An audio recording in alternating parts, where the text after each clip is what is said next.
I'm thinking this is going to be a short video. I just wanted to go over a real life trading example using what we know, trend lines, few candlestick pattern, volume, and RSI. And then I think I'm going to throw in some stuff about the Webull trading platform.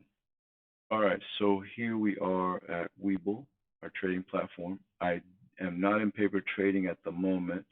I'm actually in trade.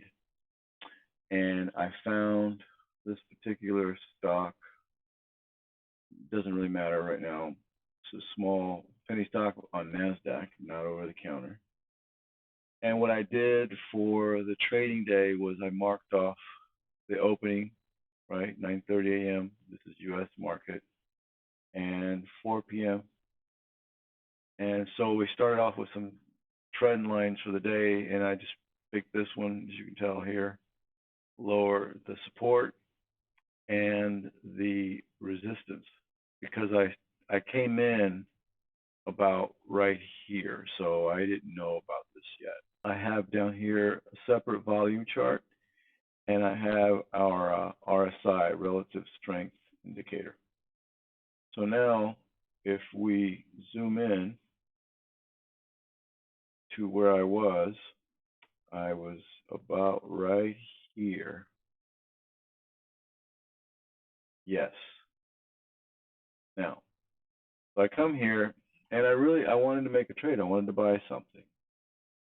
So I said, this looks somewhat like a hanging man. You'd have to go back to my previous video. Although the body is kind of long, it's not a hanging man. Really would be like a short body at the top or near the top, and a long, low price wick for lowest price.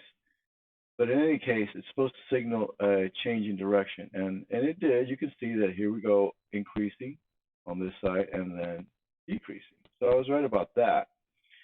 The other thing I said, well, let me look at the relative strength indicator. I thought, up here is supposed to indicate that it is overbought.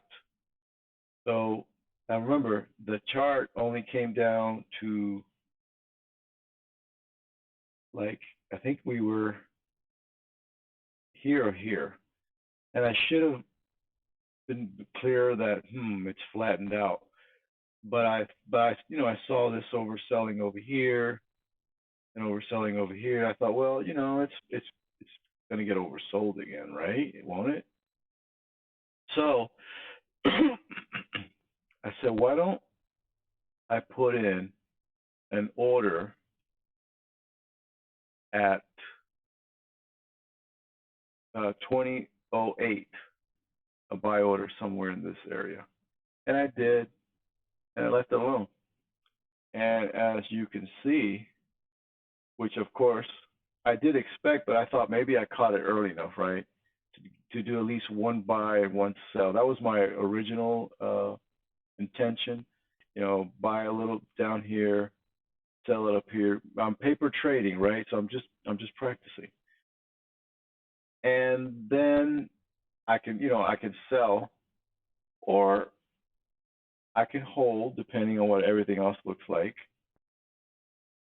But in any case, this was a nice bid, right? It broke out in a positive direction and has stayed there. However, the problem is that I never got my buy order.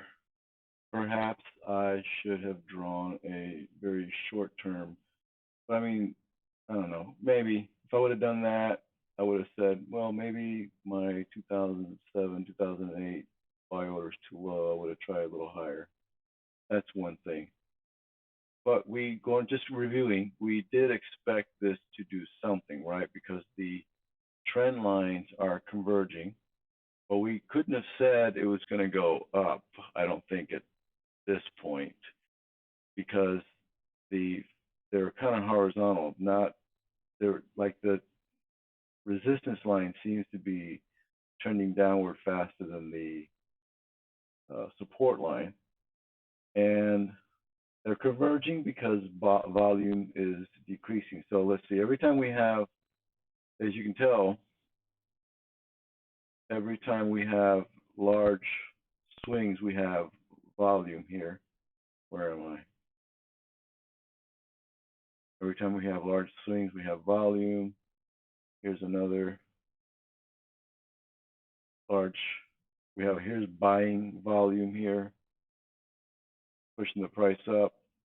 This one's actually a mix, but it's not as much. This is kind of where I was. And then it was when it broke out, there was enough volume to sustain. Now, some other things that we can review would be, I moved that line without meaning to. It spiked up rather quickly. So yes, there's going to be, and so you can see over bought. It's going to come down. The strength indicator is people go, whoa, either take profits or maybe this is going too fast or whatever.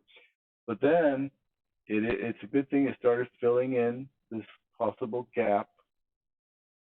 But then it looks like it petered out, and that quite isn't the hanging man. Here's possibly one that could have been the hanging man. It's not really down. Anyway, that's it for the sample trade for now. And I'm going to end with this. The stocks, so we're paper trading, and the stocks that we want to trade are over the counter, penny stocks, because they're cheaper typically. However, you can paper trade on Webull penny stocks, but you really can't trade them. Like Webull doesn't, as February 2022, over the counter stocks you cannot, so OTC stocks you cannot trade on Webull for real. You can paper trade them, but I would notice that I had lots of trouble actually executing trades. And I'm having more success if I pick something that's on NASDAQ. So still a lower penny stock, but not OTC on NASDAQ. The other thing is that for the OTC stocks, you don't get this order book level 2.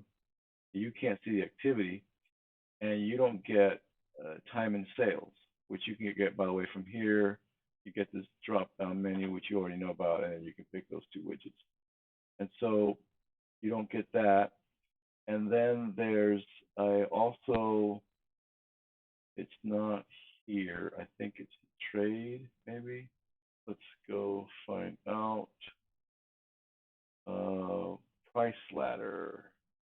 Yes, price ladder.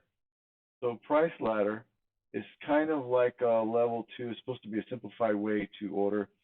But the only reason I'm showing it is that it's not showing for this one. Let me try Apple. Here we go.